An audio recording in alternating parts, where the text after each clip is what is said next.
नमस्कार, मेरा नाम है सुमित सिंह मेहता। हाजिर हूं आपके सामने इलेक्ट्रोडायनेमिक्स से रिलेटेड एक और नया लेक्चर लेके। आज का हमारा है लेक्चर नंबर 7 और आज के इस लेक्चर का हमारा टॉपिक क्या रहने वाला है। हमारा टॉपिक है इलेक्ट्रिक फील्ड लाइंस। ठीक है, ये आपने पहले भी पढ़ा हुआ है, क्लास 12th में बहुत बेहतरीन तरीके से पढ़ा हुआ है और आपके जो भी टीचर रहे होंगे उन्होंने इसको बहुत बेहतरीन तरीके से और बहुत अच्छी तरह से आपको समझाया होगा, ये मैं अनुमान लगा सकता हूँ। ठीक है, क्योंकि मेरे टीचर ने इसको बहुत अच्छी तरह से मुझे समझाया था। ठीक है, और ये सब में लागू होता है। और इससे पहले टॉपिक शुरू करने से पहले एक दो चीज़ें मैं आपसे पूछना चाहता हूँ। क्या जो पिछले लेक्चर में होमवर्क दिया था, जहाँ पर हमने 2 क्वेश्चन करने को दिए थे, एक तो क्या दिया था कि what is the electric field due to a part of disc, and दूसरा क्या दिया था what will be the electric field due to a part of a ring और part of a wire element. ठीक है, क्या आपने किया वो? अगर किया तो बहुत अच्छी बात है, अगर नहीं किया तो फटाफट उसको मुझसे पूछिए और कहाँ पर डाउट आ रहा है ये भी पूछिए। और जो आपने जो किया है, ट्राई किया है या फिर आपको नहीं आया है, आपने ट्राई किया और आपको नहीं आया, आपने एफर्ट के साथ कि सर मैंने भैया या फिर मैंने ये किया है और ये मुझे नहीं आया है, तो मैंने कहाँ पर मिस्टेक की है, उसमें आप क्या कर सकता हूँ, हेल्प कर सकता हूँ। ठीक है, आई होप बहुत लोगों ने कर लिया होगा, कुछ लोगों ने नहीं किया तो करने की कोशिश करिए उसको एक बार, और जहाँ पर नहीं आ रहा है मुझसे पूछ लीजिए व्हाट्सएप में या इंस्टाग्राम में कहीं पर भी। नाउ आगे बढ़े। देखो टॉपिक क्या है आज का हमारा, इलेक्ट्रिक फील्ड लाइंस है। ठीक है, नाउ इलेक्ट्रिक फील्ड लाइन, जैसा कि मैंने अभी थोड़ी देर पहले बोला कि आप इसको पहले से जानते हैं, थोड़ा बहुत और इसको ब्रीफ में एक बार समझने की कोशिश करें, या बोल सकते हैं थोड़ा सा ब्रीफ में नहीं, थोड़ा डेप्थ में जाकर इसको समझने की कोशिश करें।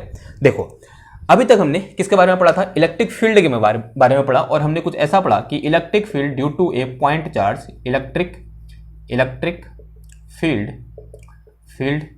Due to point charge. क्या होता है ड्यू टू पॉइंट चार्ज, थोड़ा आप बताइए। ठीक, एंड किसी डिस्टेंस r पर, ठीक है, क्या होता है ड्यू टू पॉइंट चार्ज की electric field E equal to 1/4 pi epsilon not Q upon this r square and this is curly r cap. ठीक है, this is in vector form.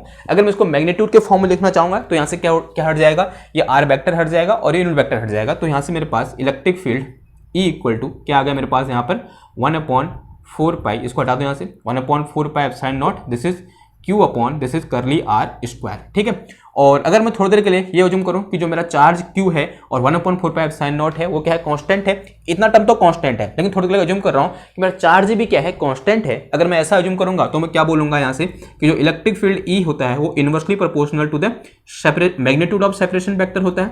ठीक है, ओके, और यहाँ पर करली आर क्या है वो आपको पहले से पता होना चाहिए। वैसे एक बार बता दो मैं करली आर क्या होता है। ठीक है, अगर मेरे पास ये क्या है, इस तरीके से एक x y z coordinate system है कि this one is x axis, this one is y axis and this one is z axis. अगर मेरे पास यहाँ पर कोई एक पॉइंट चार्ज क्यू है और इसके कारण मुझे यहाँ पर फील्ड पॉइंट पर कोई फील्ड पॉइंट P है, यहाँ मुझे इलेक्ट्रिक फील्ड निकालना है, तो जो सेपरेशन वेक्टर है, ये सेपरेशन वेक्टर ये क्या होता है हमारे पास, करली R होता है। ठीक है, और इसका जो मेरे पास पोजीशन वेक्टर होता है वो क्या होता है, R प्राइम वेक्टर होता है, और इसका जो पोजीशन वेक्टर होता है वो क्या होता है हमारे पास, R होता है। ठीक है, इस तरीके से ये ग्रिफिथ का रिप्रेजेंटेशन है। मैं बहुत बार इसको बोल चुका हूँ क्योंकि मैं ग्रिफिथ को क्या करता हूँ, फॉलो करता हूँ। अब यहाँ पर देखो, इधर आओ, ये क्या दिखा रहा है कि जो इलेक्ट्रिक फील्ड की इंटेंसिटी है वो क्या है, R के इनवर्सली प्रोपोर्शनल है। सॉरी, R के नहीं, R स्क्वायर के क्या है, इनवर्सली प्रोपोर्शनल है। अगर मैं क्या करना चाहूं इस चीज को, या फिर जो E equal to 1/4 pi epsilon not Q upon R square का एक स्केच बनाना चाहूं, एक्चुअल में ये क्या है, this is a function, E is a function of R है, तो इसको मैं क्या बोल सकता हूं, E as a function of R, यानी R जो करली R है ऐसे बोल सकता हूं। यहाँ पर जो E है वो किसका फंक्शन है, R का फंक्शन है। अगर मैं यहाँ पर Q को कांस्टेंट मान के चलूं, अगर मैं इसको स्केच बनाना चाहूं या बोल सकता हूं इसको ग्राफ से रिप्रेजेंट करना चाहूं, तो मैं क्या कर सकता हूं। ठीक है, एक्चुअल में हम इसको ऑलरेडी वेक्टर एनालिसिस में एक बार स्केच कर चुके हैं। अगर आपको थोड़ा बहुत याद है, जब हम क्या पढ़ रहे थे, डाइवर्जेंस पढ़ रहे थे, या फिर वहां पर हमने स्पेशली वेक्टर फील्ड और स्केलर फील्ड को डिफाइन किया था, तो वहां पर ये चीज, इसके लिए हमने क्या किया था, स्केच ड्रॉ किया था। एक बार और कर ले फिर आज, ठीक है, आपका क्या हो जाएगा, रिवीजन हो जाएगा। तो कैसे करेंगे, स्केच फॉर दिस फील्ड। अगर आप बनाने, स्केच की स्पेलिंग क्या होती है, स्केच मतलब SKETCH। ठीक है, स्पेलिंग लिखना है, sketch for this field, this vector field, this vector field. जो हमारे पास वेक्टर फील्ड है उसके लिए स्केच कैसा हो जाएगा। अगर मैं अज्यूम करूं कि ये मेरा क्या है, चार्ज Q है, ये मेरा चार्ज क्या है, Q है। ठीक है, या फिर कैपिटल Q बोल दूं, कैपिटल Q लिया तो कैपिटल Q ले लो। ठीक है, तो this is my charge capital Q, इस तरीके से ना। अब देखो इसका जो स्केच आता है कुछ ऐसा होता है। ठीक है, दिस वेक्टर, और अब देखो फिर यहाँ पर इधर को भी, ठीक है, फिर इधर को, और फिर इधर को, फिर ऐसे, फिर ऐसे, और फिर ऐसे एंड देन ऐसे, ठीक है। और फिर थोड़ा सा आगे बढ़ेंगे, दिस इज ओरिजिन, ये क्या है, ओरिजिन पर चार्ज रखा हो, थोड़ा ऐसा अज्यूम कर लो, या फिर बोलते हैं this is my source point. उससे मैं जैसे आगे को जाऊंगा, जैसे मैं इस पॉइंट पर जाऊंगा तो इलेक्ट्रिक फील्ड की इंटेंसिटी क्या हो जाएगी, कम हो जाएगी। और इलेक्ट्रिक फील्ड की इंटेंसिटी कम होगी तो उसका मतलब क्या होगा, क्यों होगी कम, क्योंकि देखो ये क्या है, आर स्क्वायर के इनवर्सली प्रोपोर्शनल है। आर की वैल्यू बढ़ाने पर ई की वैल्यू क्या हो जाएगी, कम हो जाएगी। जैसे मैं बाहर की ओर जाऊंगा, इस चार्ज से दूर जाऊंगा, तो जो फील्ड की इंटेंसिटी है वो क्या हो जाएगा, कम हो जाएगा, यानी जो एरो की लेंथ है वो क्या हो जाएगा, कम हो जाएगा, ठीक है। ये समझ में आ रहा होगा, हमने वेक्टर फील्ड में पढ़ा था कि ये जो एरो का हेड है वो किसको दिखा रहा है, कि उस पर्टिकुलर पॉइंट पर जो वेक्टर फील्ड का मैग्नीट्यूड है वो किस डायरेक्शन में है, या फिर वेक्टर फील्ड किस डायरेक्शन में है। और जो यहाँ पर जो इस एरो की जो लेंथ है वो किस चीज को दिखाता है, कि जो वेक्टर फील्ड है उसकी स्ट्रेंथ क्या है उस पर्टिकुलर पॉइंट पर। अगर मैं यहाँ पर किस फील्ड की बात कर रहा हूँ, इलेक्ट्रिक फील्ड की बात कर रहा हूँ, तो इस पर्टिकुलर केस में जो यहाँ पर एरो की जो लेंथ है वो किसको दिखा रही है, स्ट्रेंथ ऑफ इलेक्ट्रिक फील्ड को दिखा रही है। आप देख सकते हैं यहाँ पर एरो लंबे हैं, यानी यहाँ पर इलेक्ट्रिक फील्ड ज्यादा होगा। जैसे मैं आगे बढ़ा, एरो की लेंथ कम होगी, यानी यहाँ पर इलेक्ट्रिक फील्ड की इंटेंसिटी वो क्या हो जाएगी, हमारी कम हो जाएगी। जैसे मैं थोड़ा सा और आगे बढ़ूंगा, इलेक्ट्रिक फील्ड की इंटेंसिटी और कम हो जाएगी, यानी एरो की लेंथ क्या हो जाएगी, कम हो जाएगी, ठीक है। इस तरीके से क्या हो जाएगी, एरो की लेंथ कम हो जाएगी। इस तरीके से फिर अगेन क्या होगी, ये कम होगी, अगेन यहाँ पर भी क्या हो जाएगी, कम हो जाएगी, अगेन यहाँ पर भी अगेन कम हो जाएगी, फिर अगेन कम, फिर अगेन कम। थोड़ा सा टेढ़ा हो गया, सीधा बनाना है, ठीक है, यूं करके, ओके।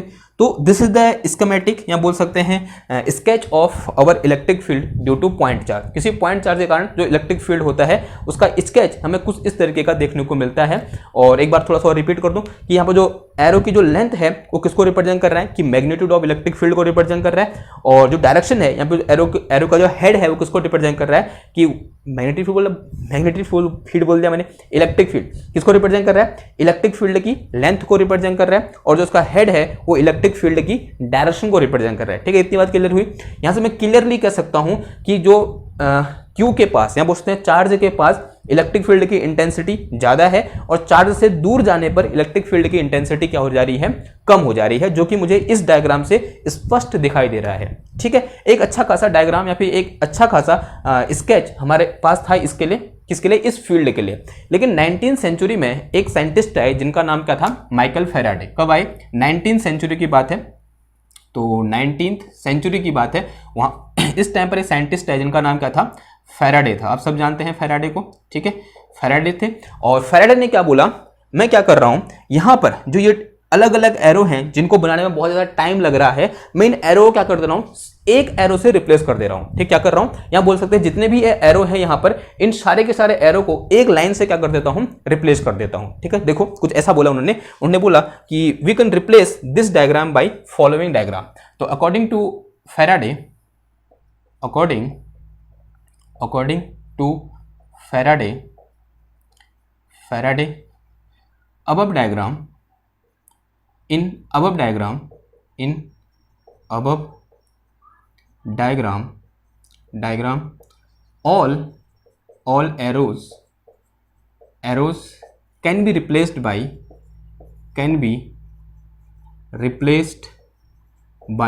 single line, ठीक है।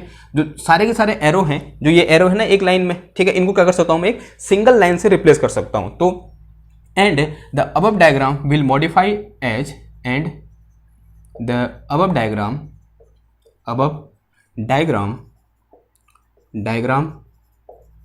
इज मॉडिफाइड एज, कैसे मॉडिफाई हो जाएगा, देखो ये क्या है मेरे पास यहाँ पर, दिस इज क्यू चार्ज, ये क्या है, क्यू चार्ज है। अगर मैं इनकी बात करूँ, इन सारे एरो कैसे रिप्लेस कर दो, एक सिंपल लाइन से रिप्लेस कर दो, ठीक है, इस तरीके से। और इसमें क्या लगा दो, एक सिंगल एरो लगा दो यूं करके, ओके। क्या कर दिया, इन सारे एरो को एक लाइन से रिप्लेस कर दिया इस तरीके से। सिमिलरली अगर मैं इस लाइन की बात करूँ जो यहाँ की ओर है, इसको मैंने एक लाइन से रिप्लेस कर दिया और यहाँ पर एरो लगा दिया। उस तरीके से जो ऊपर की ओर एरो थे उनको सिंपल एक सिंगल लाइन से रिप्लेस कर दिया और एक एरो लगा दिया। और यहाँ पर भी अगेन एक सिंगल लाइन से रिप्लेस किया और एक एरो लगा दिया। यहाँ पर मैंने क्या किया, एक सिंगल लाइन से रिप्लेस किया और एरो लगा दिया यूं करके, ठीक है। एरो की direction will be in the direction of electric field, ठीक। और सिमिलरली यहाँ भी ऐसे किया यूं करके, और सिमिलरली यहाँ भी ऐसे कर दिया, ठीक है। और सेम केस इधर भी कर दिया यूं करके, okay. This is like this, okay. इतने थे, इतने यहाँ बनाती है।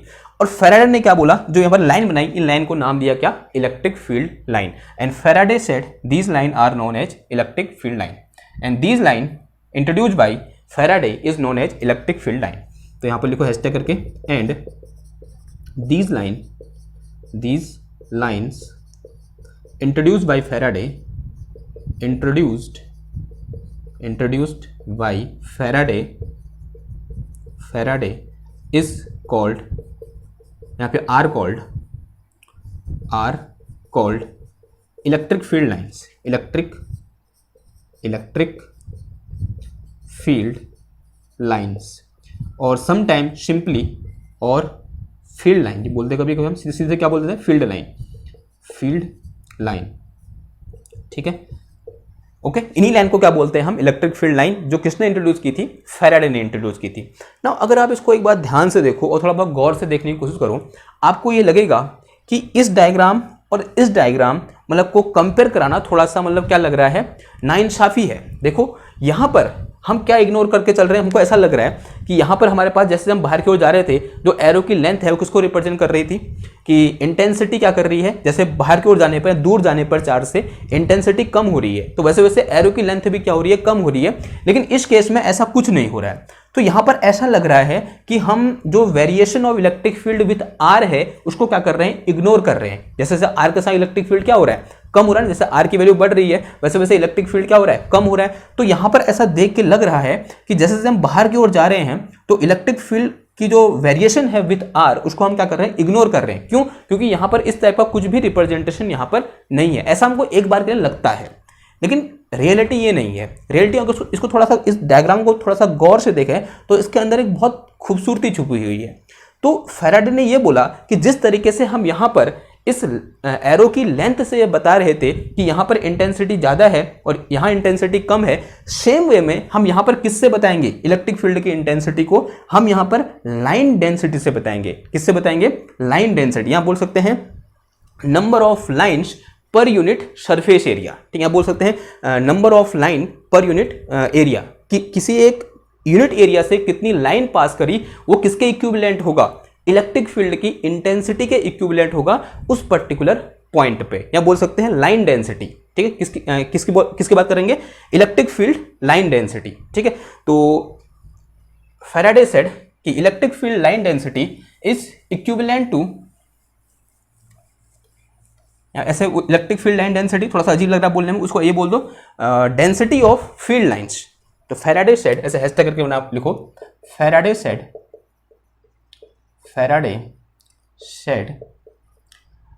इंटेंसिटी ऑफ इलेक्ट्रिक फील्ड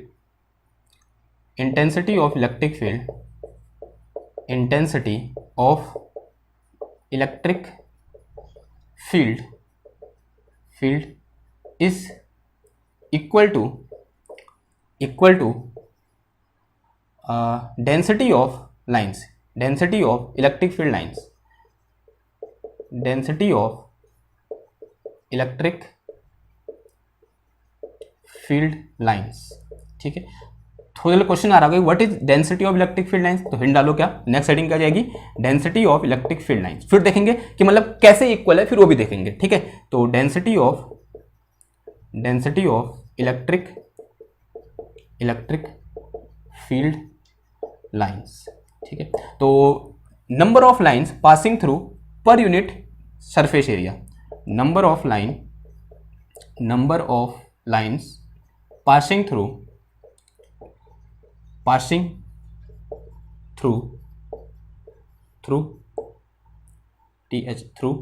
पर unit surface area, per unit surface area, ठीक है। तो अगर मैं ये बोलूं if there are n lines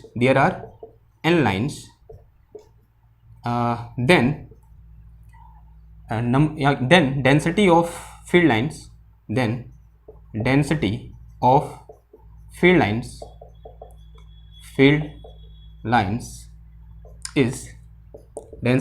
lines is equal to क्या हो जाएगा बताओ, n upon surface area, n upon क्या हो जाएगा, सरफेस एरिया, ठीक है ना। अब देखो, अब ये देखते हैं कि मतलब कैसे ये दोनों इक्वल है, इन दोनों को इक्वल कैसे कर रहा है। थोड़ा देखो ऐसा अजीब लग रहा है ना कि मतलब कैसे इक्वल हो गया, बताओ मेरे को, ठीक है। एक्चुअली में डायग्राम में भी दिख रहा है वो, ठीक है, लेकिन यहाँ पहले मैथमेटिकली देखते हैं कि कैसे दोनों क्या है इक्वल है, इलेक्ट्रिक फील्ड और जो मेरे पास density of electric field lines है वो दोनों इक्वल कैसे हैं। देखो ध्यान से, सिंस इलेक्ट्रिक फील्ड क्या होता है, इलेक्ट्रिक फील्ड जो होता है वो क्या होता है, something is equal to some constant, let us say this constant is K and upon R square होता है नहीं होता है, ऐसा होता है नहीं होता है, सम कांस्टेंट के क्यू या फिर के बोल दो या फिर सम कांस्टेंट सी बोल दो, क्या बोल दो, सम कांस्टेंट सी जो 1/4πε0 के आता है, क्यू आता है, उसके जो क्या रख दिया हमने एक कांस्टेंट रख दिया सी। तो electric field is equal to C upon R square, और इसको मैं यही बोल सकता हूं कि electric field is inversely proportional to R square. ऐसा होता है नहीं होता है फॉर ए कांस्टेंट चार्ज, ठीक, किसी कांस्टेंट चार्ज के लिए ये कंडीशन होती है। नाउ अब देखो, अगर मैं ये बोलूं कि मेरे पास ये क्या है, एक फील्ड है, किसी इलेक्ट्रिक चार्ज क्यू का क्या है फील्ड, सॉरी क्या है फील्ड लाइन है इस तरीके से, और अज्यूम करो यहाँ पर कितनी फील्ड लाइन है, एन फील्ड लाइन है, ठीक है। मैं और भी यहाँ पर ड्रॉ कर सकता हूँ, मैं मेरे वो डिपेंड करेगा कि मेरी पेन कितनी शार्प है और हम कितना एक्यूरेटली यहाँ पर जो लाइन्स है उनको ड्रॉ करते हैं। मैं कुछ और लाइन यहाँ पर ड्रॉ कर सकता हूँ, देखो इस तरीके से, कुछ यहाँ से एक ड्रॉ कर दी यूँ करके, ऐसा होगा कुछ, और कुछ ऐसे ड्रॉ कर दी यूँ करके, ठीक है, और यहाँ भी ऐसे ड्रॉ कर दो, ठीक है, यूं करके ड्रॉ कर दिया, ठीक। अज्यूम करो कि यहाँ पर कितनी लाइंस हैं, एन लाइंस हमने क्या कर दी, ड्रॉ कर दी। इस चार्ज क्यू से कितनी लाइन बाहर निकल रही है, एन लाइन क्या हो रही है इस तरीके से बाहर निकल रही है। ओके ना, अब ये कहां पर, ये लाइंस कहां पर होंगे, 3D में होंगी, कहां होंगे 3D में, 3 डायमेंशन में होंगे।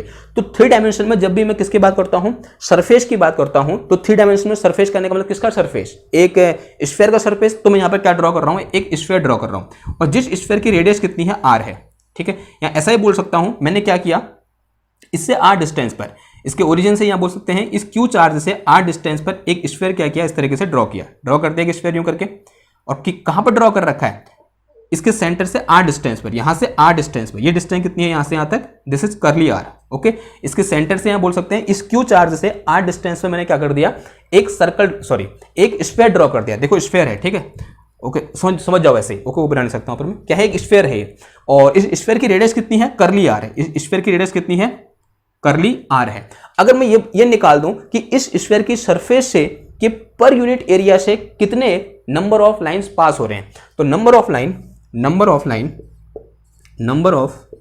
Lines passing through per unit surface of sphere, per unit surface area of through per unit surface area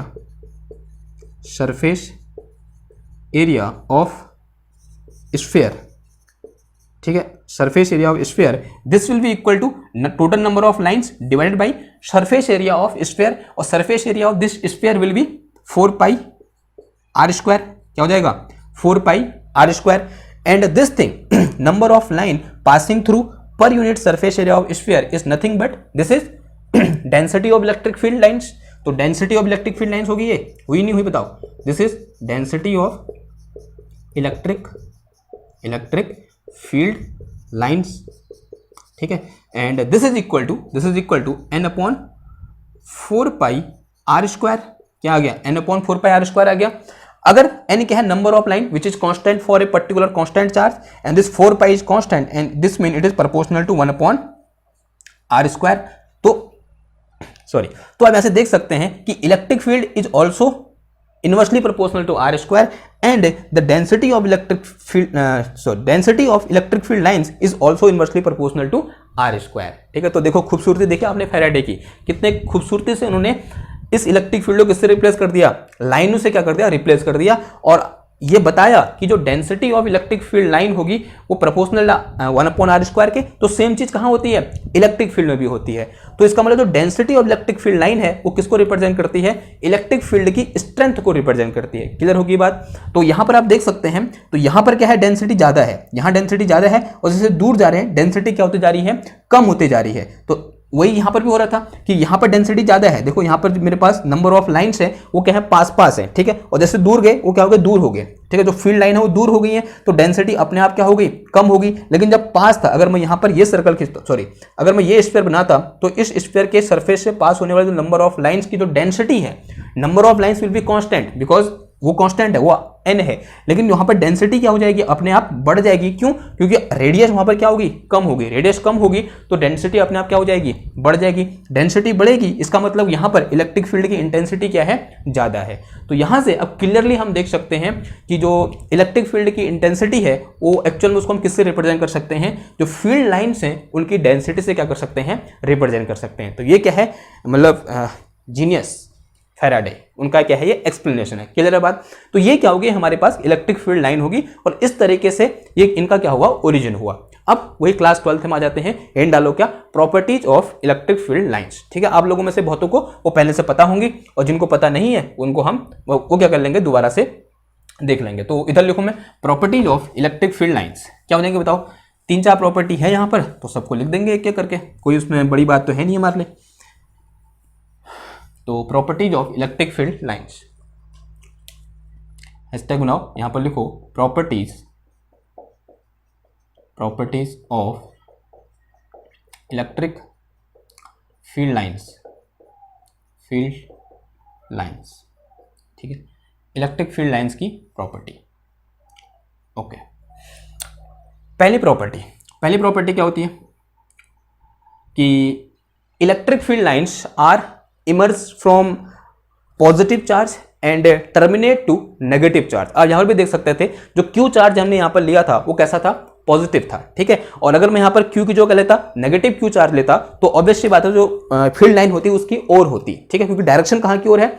अगर मैं ये बोलूं, अगर मैं यहां पर नेगेटिव चार्ज ले लूं, यूं करके क्या ले लूं, negative charge minus Q charge ले लूं, और तो इसका मतलब अगर मैं यहां पर इसके कारण यहां पर इलेक्ट्रिक फील्ड की इंटेंसिटी निकालूं इस पी पॉइंट पर, तो दिस इज करली आर वेक्टर, तो ये क्या निकलेगा मेरा, करली आर वेक्टर। और अगर इसके कारण इस पॉइंट पर जो इलेक्ट्रिक फील्ड की डायरेक्शन होगी कहां की ओर होगी, इधर की ओर होगी। कहां की ओर, इधर की ओर। ठीक है, क्योंकि आप विद साइन लेंगे, अगर आप निकालना चाहो तो निकाल सकते हो। देखो electric field E equal to कितना आ जाएगा, देखो 1/4 pi epsilon not, with sign लिखेंगे तो माइनस का क्यू अपॉन क्या आ गया, आर कैप, और ये कितना आ गया यहाँ पर आर, और इसको अगर अंदर लिखोगे तो इलेक्ट्रिक फील्ड इक्वल टू कितना आ गया, 1/4 pi epsilon not, this is Q upon R square and this is minus R cap. तो इसका मतलब जो इलेक्ट्रिक फील्ड की डायरेक्शन है वो किस डायरेक्शन में है, माइनस आर कैप डायरेक्शन में है। तो आर कैप तो ये है direction, this is the direction of R cap, तो माइनस आर कैप कहां की ओर हो जाएगा, इधर की ओर। तो इलेक्ट्रिक फील्ड कहां की ओर है, माइनस क्यू की ओर। तो इसका मतलब जो इलेक्ट्रिक फील्ड लाइन्स होंगी वो टर्मिनेट होंगी किस पर, माइनस क्यू चार्ज पर, नेगेटिव चार्ज पर,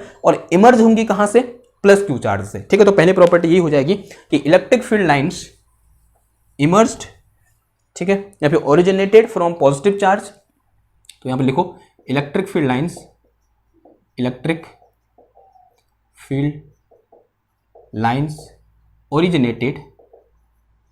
originated from positive charge and terminated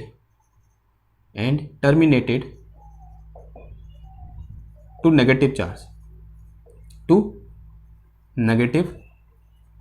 charge. ठीक है, ये तो पहली प्रॉपर्टी होगी। ओके, और दूसरी प्रॉपर्टी क्या होती है, इलेक्ट्रिक फील्ड लाइंस, ठीक है, electric field lines for isolated charges, electric field lines for isolated positive and negative charge. ठीक है, अगर मेरे पास एक पॉजिटिव आइसोलेटेड और एक नेगेटिव आइसोलेटेड चार्ज है, तब उसके लिए इलेक्ट्रिक फील्ड लाइंस कैसे होंगी, देखो वही हमने भी थोड़ी देर पहले ड्रॉ किया। अगर मैं मेरे पास यहाँ पर क्या है, प्लस क्यू चार्ज है, electric field lines like this which is go out, जो कहाँ की ओर जाएंगे, ऐसे बाहर की ओर जाएंगे यूं करके। ओके, इस तरीके से अगर यहाँ बनाऊँ तो इस तरीके से यहाँ बनाऊँ। आइसोलेटेड का मतलब समझ रहे हो आप कि इसके आसपास कोई भी दूसरा चार्ज प्रेजेंट नहीं है। ठीक है, इसके आसपास कोई भी दूसरा चार्ज प्रेजेंट नहीं है। अगर इसके पास कोई दूसरा चार्ज प्रेजेंट होगा तब कहानी क्या हो जाएगी हमारी, थोड़ा बहुत चेंज हो जाएगी। अगर वहीं पर एक ऐसा चार्ज हो, नेगेटिव चार्ज हो, माइनस क्यू चार्ज हो, again this is a isolated negative charge, तो electric field lines will be like, देखो कैसे हो जाएगा बताओ, एरो कहाँ क्यों लगेगा। अब एरो इंपॉर्टेंट है, ठीक है, एरो क्या है, इंपॉर्टेंट है। आपके वहाँ कभी कभी क्वेश्चन आ सकता है, वैसे तो बहुत सरल क्वेश्चन है, क्लास 12 का क्वेश्चन है, लेकिन कभी कभी हो सकता है ये क्वेश्चन आ जाए कि यहाँ पर एरो कहाँ की ओर होगा, कहाँ की ओर होगा एरो, टूवर्ड्स द चार्ज, यानी कहाँ की ओर, चार्ज की ओर होगा। ठीक है, इस तरीके से। ओके, लाइक दिस, यूं करके। ओके, तो दो प्रॉपर्टी होगी। थर्ड प्रॉपर्टी लिखो, थर्ड प्रॉपर्टी क्या होती है, क्या होती है बताओ? Electric field lines due to one positive and one negative charge. Electric field lines of, ये प्रॉपर्टी है, चलो प्रॉपर्टी की तरफ लिख दो, ठीक है। Electric field lines of plus Q and minus Q charge, ठीक है। अभी ये आइसोलेटेड नहीं है, दोनों क्या है, एक दूसरे के कांटेक्ट में है, या बोल सकते हैं दोनों में एक दूसरे के इन्फ्लुएंस में है, कि यहाँ पर मेरे पास क्या है, प्लस क्यू चार्ज है और यहाँ क्या है, माइनस क्यू चार्ज है। अब इसको इन दोनों से कंपेयर मत कर देना, ठीक है। ये अलग सिस्टम है, इससे इसका कोई मतलब नहीं है और इसका इससे कोई मतलब नहीं है, बोथ आर आइसोलेटेड। बट इन दोनों में इन दोनों के पास मतलब इन दोनों का क्या है, एक दूसरे से मतलब है, ठीक है। अब देखो तो इसकी इलेक्ट्रिक फील्ड लाइन कैसे हो जाएंगी, देखो यहां से क्या होंगे, ओरिजिनेट होंगी और यहां क्या होंगे, इस तरीके से टर्मिनेट हो जाएंगी, ठीक है। ये एरो होगा, एरो की डायरेक्शन हमेशा क्या रखना है, याद रखना है। और यहां से क्या होगा, इस तरीके से ओरिजिनेटेड होगा और यहां क्या हो जाएगा, इस तरीके से टर्मिनेट हो जाएगा, ठीक है। और सेम केस यहां भी होगा, यूं करके कहीं से आ रही होंगी, माना कोई और चार्ज भी होगा तो इधर पे इस तरीके से इस पर आएंगी और ये क्या हो जाएगा, इस तरीके से टर्मिनेट हो, सॉरी यहां से क्या होंगे, इससे लीव होंगी, ऐसे यहां से बाहर जाएंगी यूं करके। और अगेन यहां पर भी यही केस होगा, कुछ यूं करके, ओके। फिर यहां पर भी कुछ ऐसा ही होगा कि ऐसे यूं करके, ठीक है। यहाँ पर भी कुछ ऐसे ही होगा यूं करके। एंड अगर यहाँ बात करूँ तो यहाँ क्या होंगे, इस तरीके से टर्मिनेट हो जाएंगे यूं करके, ठीक, यूं करके, फिर ऐसे करके।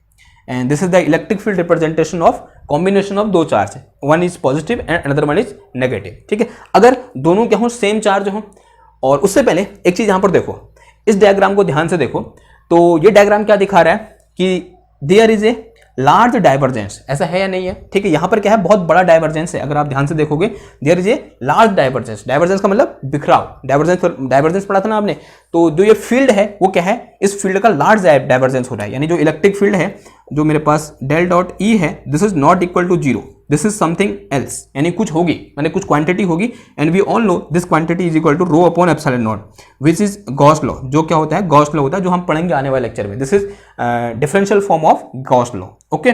और एक चीज और देखो, यहां पर सिर्फ क्या हो रहा है, बिखराव हो रहा है। अगर मैं ये बोलूं कि ये आपको क्या कर रखा है, एक फील्ड यहां पर इस तरीके से दिया हुआ है और इस फील्ड का कर्ल कितना होगा, इस फील्ड का कर्ल कितना होगा, तो आपका झटक से आंसर आना चाहिए, क्योंकि आपने वेक्टर एनालिसिस बहुत बेहतरीन तरीके से पढ़ रखा है और कहीं से भी पढ़ रखा है, तो पढ़ा है तो आपको पता होना चाहिए। इस टाइप का जो फील्ड है, जो क्या हो रहा है, सिर्फ डाइवर्ज हो रहा है और वहां पर कर्लिंग की कोई प्रॉपर्टी नहीं है, तो इस टाइप के फील्ड का जो कर्ल होगा कितना हो जाएगा, जीरो हो जाएगा।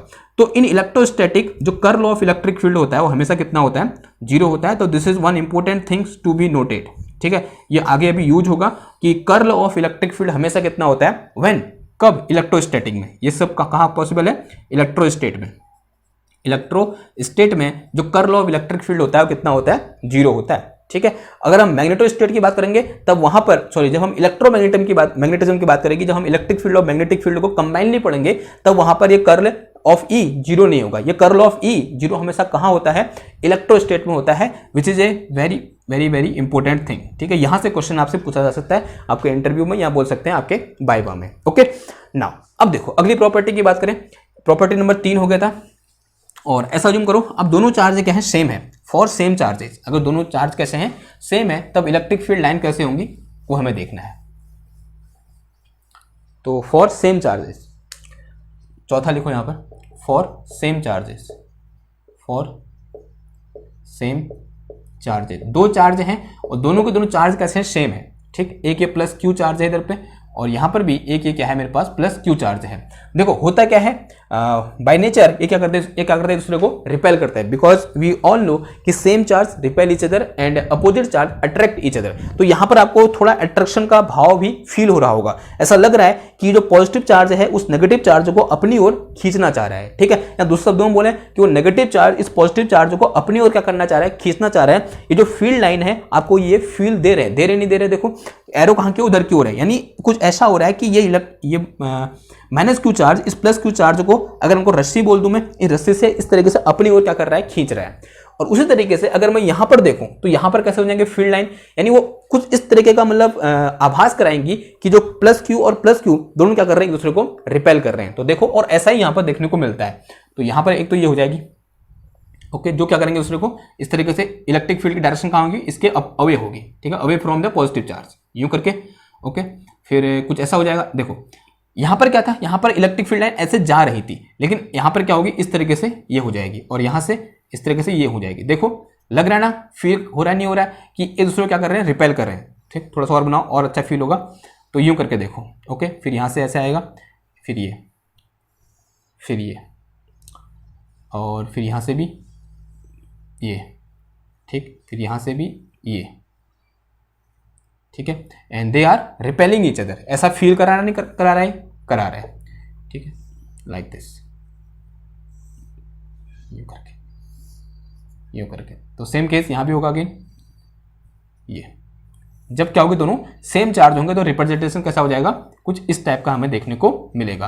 तो देख पा रहे हो, जैसे इनको पास ला रहा हूं, देखो क्या हो रहा है, इस तरीके से रिपेल टाइप का हो रहा है। तो रिपेल यानी उसका आभास करा रही है फील्ड लाइन कि यहां पर क्या होगा, रिपल्शन होगा, दो चार्ज क्या करेंगे, दूसरे को रिपेल करेंगे, उसका मुझे यहां पर आभास भी हो रहा है थोड़ा बहुत। ओके, ना अब बात करते हैं, अगर दोनों क्या हो, नेगेटिव चार्ज हो, तो नेगेटिव चार्ज होने पर सिर्फ कितना चेंज आ जाएगा, कि जो एरो बाहर की ओर है वो कहां की ओर हो जाएंगे, आप अंदर की ओर हो जाएंगे, सिर्फ इतना चार्ज आ जाएगा, वो आप होमवर्क में कर लेना। ओके, नाउ एक क्वेश्चन आपने पूछना चाहिए कि मैंने यहाँ पर 1 2 3 4 और 4 5 मतलब 4 डायग्राम बना दिए, और 4 डायग्राम में यहाँ पर कभी भी ऐसा नहीं हुआ कि मैं 2 इलेक्ट्रिक फील्ड एक दूसरे को क्या कर रही हैं, कट कर रही हैं। ना क्वेश्चन ये आता है कि एक दूसरे को कट क्यों कर रही हैं। उससे पहले हमें एक प्रॉपर्टी के बारे में समझना पड़ेगा। वो प्रॉपर्टी है मेरे पास क्या, कि tangent at any point in electric field lines represent direction of electric field. तो लिखो tangent, tangent, tangent, tangent at any point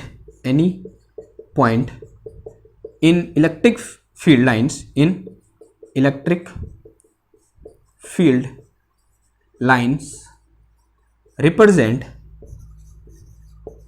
क्या लिखा, tangent at any point in electric field lines represent direction of electric field, represent direction of electric field at that point, electric field at that point, at that point. ठीक है, now अब इसका क्या मतलब हुआ, देखो अगर मैं अज्यूम करूं कि मेरे पास यहां पर एक कोई क्यू चार्ज है, ठीक है, नॉट आइसोलेटेड, ओके, और इसकी इलेक्ट्रिक फील्ड लाइन कुछ इस तरीके से यहां से निकल रही है यूं करके, okay, these are the electric field line of due to this charge. Okay, now यहां पर एक पॉइंट में ये अज्यूम कर लेता हूं, एक पॉइंट में ये अज्यूम कर लेता हूं, और एक पॉइंट में ये अज्यूम कर लेता हूं। अब मैं क्या कर रहा हूं, इन पॉइंट पे टेंजेंट खींचता हूं। टेंजेंट खींच दिया मैंने। टेंजेंट का मतलब ऐसी लाइन जो किसी कर्व को सिर्फ एक बार कट करती है, उसे हम क्या बोलते हैं, टेंजेंट बोलते हैं। तो सेम केस यहां पर भी होगा कि मैंने टेंजेंट खींच दिया यूं करके, सेम चीज यहां पर भी होगा, इस तरीके से क्या खींच दिया मैंने, टेंजेंट खींच दिया। तो यहां पर जो टेंजेंट खींचा है ये किसको दिखा रहा है, एक्चुअल में इलेक्ट्रिक फील्ड की डायरेक्शन को दिखा रहा है। किसको दिखा रहा है, this representing direction of electric field, direction of electric field किसको दिखा रहा है, डायरेक्शन ऑफ इलेक्ट्रिक फील्ड को दिखा रहा है कि यहां पर इलेक्ट्रिक फील्ड ऐसे होगा, यहां पर ऐसे होगा और यहां पर ऐसे होगा। क्लियर है बात, समझ में आई कि ये क्या होगी, एक अनदर प्रॉपर्टी होगी। अब देखो, अब अगली प्रॉपर्टी लिखो कि two electric field lines are never intersect each other. वो दोनों एक दूसरे को कभी भी कट नहीं करती हैं। देखो क्यों कट नहीं करती हैं, पहले लिख लेते हैं फिर समझते हैं। ठीक है, तो लिखो यहां पर क्या आ जाएगा, कौन सी प्रॉपर्टी हो जाएगी, property number 4 5 6 two electric field lines, electric field lines never intersect each other because at the point of intersection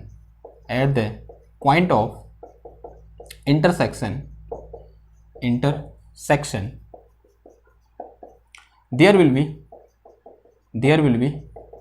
two direction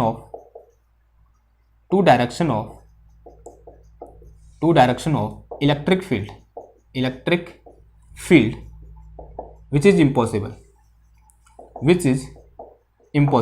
जो कि क्या है, इम्पॉसिबल है। देखो क्या कहना चाह रहा हूं मैं, अगर मैं अज्यूम करूं कि दो फील्ड लाइन दूसरे क्या कर रही है, इंटरसेक्ट कर रही है। माना एक फील्ड लाइन ये है, ठीक है, थोड़ा अच्छा बनाते हैं। ओके, एक फील्ड लाइन अज्यूम कर लो ये है, और एक फील्ड लाइन ये है नहीं है, दो फील्ड लाइन है, और ये इस तरीके से है और ये इस तरीके से है। नाउ ये क्या है, पॉइंट ऑफ इंटरसेक्शन है। अकॉर्डिंग टू दिस रूल, या बोल सकते हैं अकॉर्डिंग टू दिस प्रॉपर्टी, इस पॉइंट पर अगर मैं इस कर्व की बात करता हूं, इस वाले कर्व की बात करता हूं, then this will be the direction of electric field. ये होगा नहीं होगा बताओ? टेंजेंट क्या होती है? डायरेक्शन ऑफ इलेक्ट्रिक फील्ड को रिप्रेजेंट करती है। दिस इज टेंजेंट, तो अकॉर्डिंग टू दिस कर्व, जो ये वाला कर्व है ये वहां पर, इस पॉइंट पर इलेक्ट्रिक फील्ड डायरेक्शन क्या होगी? ये होगी। उसी तरीके से अगर मैं इस कर्व की बात करता हूं तो इस कर्व के लिए इस पॉइंट पर इलेक्ट्रिक फील्ड डायरेक्शन क्या है? ये है, ठीक है। तो according to this curve the field direction is this, and according to this curve field direction is this. तो at the single point we are getting two direction of electric field. तो क्या कभी ऐसा हो सकता है कि कोई एक पॉइंट ले लिया मैंने यहां पर इस पॉइंट पर किसी के लिए, मतलब मैं कह रहा हूं कि फील्ड डायरेक्शन इधर को है और आप कह रहे हैं डायरेक्शन इधर को है, क्या ऐसा हो सकता है? आंसर है ऐसा पॉसिबल कभी नहीं है, ठीक है। तो इसका मतलब this thing can't be possible. तो इसका एक ही इलाज है कि जो दो इलेक्ट्रिक फील्ड लाइंस हैं वो एक दूसरे को कभी भी कट नहीं करेंगे। तो दिस इज नॉट पॉसिबल, तो ऐसा बना दो यहां पर, this is not possible. Clear है इतनी बात? नाउ थोड़ा सा आगे बढ़े। ये क्या, ये प्रॉपर्टी समझ में आई? बहुत सिंपल प्रॉपर्टी थी। नाउ अब बात करते हैं किसके, प्रॉपर्टी नंबर नेक्स्ट प्रॉपर्टी क्या है? वही जो हमने एक्सप्लेन किया फर्स्ट टाइम, उसी को लिख दें कि density of electric field lines represent intensity of intensity of electric field, density of electric field lines represent density of electric field lines represent intensity of electric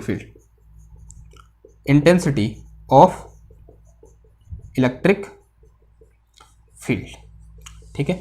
अगर मैं यहां पर थोड़ा बहुत आपको एक स्कीमेटिक बना के दिखाऊं, कुछ तरीके से एक क्वेश्चन दूं कि मेरे पास this is a field line, थोड़ा सा यार इसमें इसका चार्ज खत्म हो गया, बोले तो मतलब इंक खत्म हो गई, इंक डालूं मैं,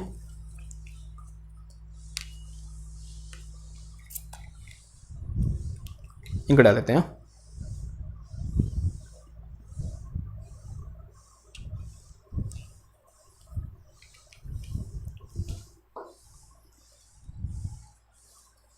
ओके देखो, बनाओ यहाँ पर, सॉरी बनाओ क्या, लिखो, ये लिख लिया, बनाना मेरे को है, ठीक है। तो अज्यूम करो कि मैं यहाँ पर क्या बना रहा हूँ, इस तरीके से एक थोड़ा सा डायग्राम बनाने की कोशिश कर रहा हूँ। Late us say this is charge Q, यहाँ पर क्या है, कोई चार्ज क्यू है और इससे कारण जो फील्ड लाइन है कुछ इस तरीके से निकल रही है, ठीक है। कुछ इस तरीके से यहाँ पर फील्ड लाइन निकल रही है यूँ करके, फिर अगेन यहाँ पर बना दो ऐसे करके, ओके। नाउ इस तरीके से क्या है, इससे फील्ड लाइन यूं करके निकल रही है। नाउ यहाँ पर 3 पॉइंट अज्यूम कर रहा हूँ, this is point A, let us say this is point A and this is point B and this is point C. ये पॉइंट क्या है, सी है। और आपको बताना है कि ए बी सी में इलेक्ट्रिक फील्ड कहाँ पर ज्यादा होगा, या बोल सकते हैं असेंडिंग और डिसेंडिंग ऑर्डर में लिखना है, ठीक है। यानी इलेक्ट्रिक फील्ड सबसे ज्यादा कहाँ होगा, फिर उसके बाद सबसे ज्यादा कहाँ होगा, फिर सबसे कम कहाँ पर होगा, वो आपको बताना है। और 3 पॉइंट आपको दे रखे हैं ए बी सी। इस डेफिनेशन को पढ़ो, क्या बोल रखा है, density of electric field line represent intensity of electric field. तो डेंसिटी का मतलब कहां पर इलेक्ट्रिक फील्ड लाइन ज्यादा क्लोज है वहां पर डेंसिटी क्या होगी, ज्यादा होगी। और जहां पर इलेक्ट्रिक फील्ड लाइंस दूर दूर होंगी वहां पर ऑब्वियसली बात है डेंसिटी क्या हो जाएगी, लाइंस की कम हो जाएगी। तो यहां पर डेंसिटी सबसे कम है और यहां पर डेंसिटी सबसे ज्यादा है और यहां पर इन दोनों के बीच में है। तो इस पॉइंट पर इलेक्ट्रिक फील्ड की इंटेंसिटी सबसे ज्यादा हो जाएगी और इस पॉइंट पर इलेक्ट्रिक फील्ड की इंटेंसिटी सबसे कम होगी और इस पॉइंट पर क्या होगी, इन दोनों के बीच में होगी। तो जो अगर मैं यहां पर ऑर्डर लिखूंगा इलेक्ट्रिक फील्ड का, तो electric field at point A will be maximum, then at at point B and then at point C, ठीक है। तो this is the descending order of electric field. तो इस तरीके से इलेक्ट्रिक फील्ड का क्या होगा, डिसेंडिंग ऑर्डर होगा। क्लियर है बात? ओके। नाउ अगर मैं ऐसे एक क्वेश्चन और दूं आपको इस तरीके से कि मैं ये बोलूं कि मेरे पास एक क्यू चार्ज है, कितना चार्ज है, क्यू ने बोल के कितना बोल दूं, 2Q चार्ज बोल दूं।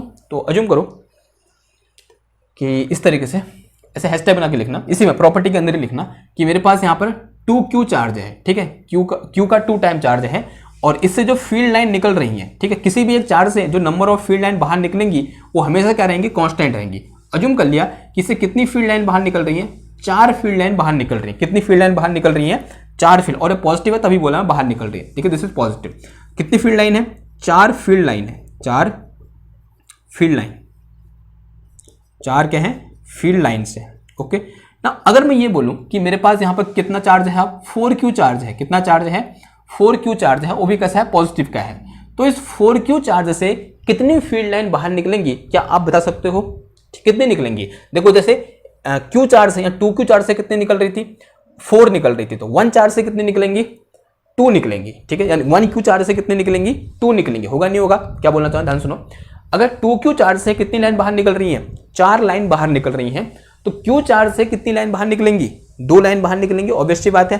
तो 4q चार्ज से कितनी लाइन बाहर निकलेंगी, 8, तो यहां पर जो नंबर ऑफ फील्ड लाइन होगा वो कितना हो जाएगा, 8 हो जाएगा। तो 1 2, अभी तो बड़ा आसान लग रहा होगा, लेकिन इससे क्वेश्चन कभी कभी बन जाता है, ठीक है। 2 3 4 5 6 7 एंड 8। तो यहां से एक चीज पता चली कि number of field line will be proportional to magnitude of charge. तो हैशटैग करके लिखो number of field line, number of, hashtag ऐसे हैशटैग मत लिखो, प्रॉपर्टी लिख दो, क्या हो जाएगा, प्रॉपर्टी क्या हो जाएगी, ये जो भी है, number of field line, number of field line proportional to magnitude of charge, magnitude of charge, ठीक, magnitude of charge, क्लियर। तो ये क्या होगी, हमारी प्रॉपर्टी नंबर 8 होगी। एक और प्रॉपर्टी लिखो 9, if field line are parallel to each other then they represent uniform electric field, ठीक है। क्या लिखो, if field line are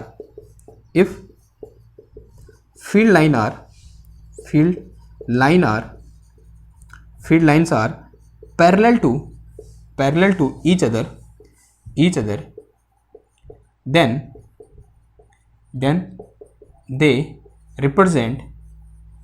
they represent uniform electric field. Uniform का मतलब जो समय के साथ चेंज नहीं हो रहा है, या बोल सकते हैं जो पोजीशन के साथ चेंज नहीं हो रहा, हर पोजीशन पर उसकी वैल्यू क्या है, सेम है। देन दे रिप्रेजेंट यूनिफॉर्म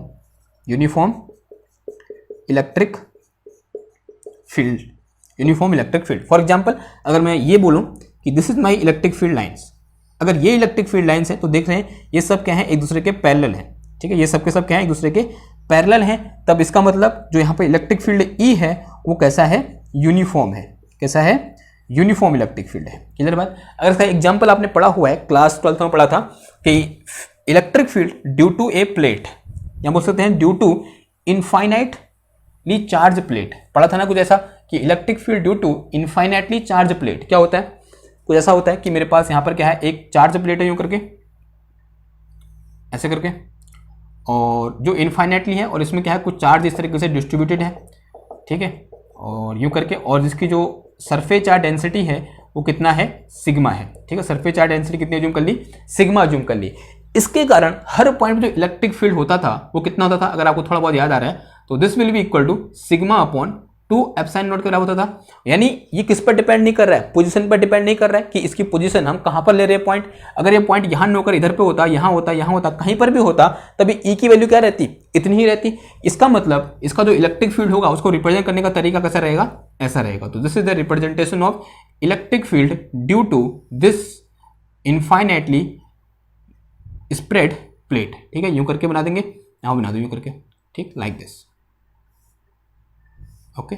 ये तो कैसे होंगे, पैरेलल होंगे। तो पैरेलल लाइंस हमेशा किसको दिखाती हैं या किसको रिप्रेजेंट करती हैं, यूनिफॉर्म इलेक्ट्रिक फील्ड को क्या करती हैं, रिप्रेजेंट करती हैं, ठीक है। तो ये क्या हो गया हमारा इलेक्ट्रिक फील्ड लाइंस, और इलेक्ट्रिक फील्ड लाइंस का क्या हो गया, कॉन्सेप्ट हो गया, ठीक। तो इसमें इतना ही है, और अब नेक्स्ट लेक्चर में क्या डिस्कस करेंगे, अब हम गॉस थ्योरम डिस्कस करेंगे। और गॉस तो एक्चुअल में क्या है ना, अभी तक जितना हमने पढ़ा, तो जितना पढ़ा मैंने पिछले लेक्चर में बोला था कि इलेक्ट्रोस्टेट खत्म हो चुकी है। अब इसके अलावा इलेक्ट्रोस्टेट हम कुछ नहीं पढ़ेंगे, हम ये इलेक्ट्रिक फील्ड ही निकालते रहेंगे, ठीक है। लेकिन जो प्रॉब्लम अभी तक हमने पढ़ रखी है, इन प्रॉब्लम का एक सिंप्लीफाइड वर्जन चाहिए हमको, ठीक है। कभी कभी क्या होता है, हमें प्रॉब्लम के साथ डील करने में बहुत ज़्यादा दिक्कत हो जाती है, ठीक है। हमारे पास जो भी अरेंजमेंट अभी तक हमारे पास आए और जो भी क्वेश्चन हमने किए, उनमें हमने पाया कि बहुत छोटे से क्वेश्चन थे। Electric field due to ring निकालना था, electric field due to hemisphere निकालना था, तो बहुत लंबी लंबी क्या हो गई थी, हमारे पास कैलकुलेशन हो गई थी। तो उन्हीं कैलकुलेशन को शॉर्ट करने के लिए, या बोल सकते हैं सिंप्लीफाइड करने के लिए, कुछ नई टेक्निक या फिर कुछ नई मैथमेटिकल फॉर्मुलेशन हमारे पास होनी चाहिए, और उन्हीं में से जो फर्स्ट मैथमेटिकल फॉर्मुलेशन हमारे पास आती है उसका नाम क्या है, गॉस थ्योरम है। तो नेक्स्ट लेक्चर हमारा जो डेडिकेटेड होगी, किसको डेडिकेटेड होगी, गॉस थ्योरम को डेडिकेटेड होगी, और उसके बाद हम उसके एप्लीकेशन देखेंगे और ढेर सारे क्वेश्चन करेंगे। और ये विश्वास रखिए आप, अगर आप सारे के जितना मैं गॉस थ्योरम में पढ़ाऊंगा, अगर उतना सारा का सारा आप कर लोगे तो आइंदा जिंदगी भर में आपको कभी भी गॉस थ्योरम से रिलेटेड किसी भी प्रॉब्लम में कभी भी समस्या नहीं आने वाली है, ये वादा है। लेकिन बशर्ते, शर्त क्या है, आपको हर लेक्चर बड़े गौर से, हर क्वेश्चन, जितने क्वेश्चन आपको यहाँ पर कराए जाते हैं उन क्वेश्चन को आपको करना है या फिर यहाँ पर मुझे करते हुए देखना है। अगर उतना भी आप कर लोगे तो गॉस थ्योरम में कोई भी क्वेश्चन आपके सामने रख देगा, चाहे वो नेट का होगा, चाहे वो गेट का होगा, चाहे वो जैम का होगा, और चाहे आपको यूनिवर्सिटी का एग्जाम का होगा, आप उसे सॉल्व करने के काबिल रहेंगे। ठीक है, बस आपको करना इतना है, मेहनत से जितने लेक्चर यहाँ पर गॉस थ्योरम में आते हैं वो सारे के सारे क्या करने हैं, देख डालने हैं। ठीक, ओके, तो आज के लिए बस इतना ही। मिलते हैं आपसे नेक्स्ट लेक्चर में एक नए टॉपिक के साथ। तब तक थैंक यू, धन्यवाद।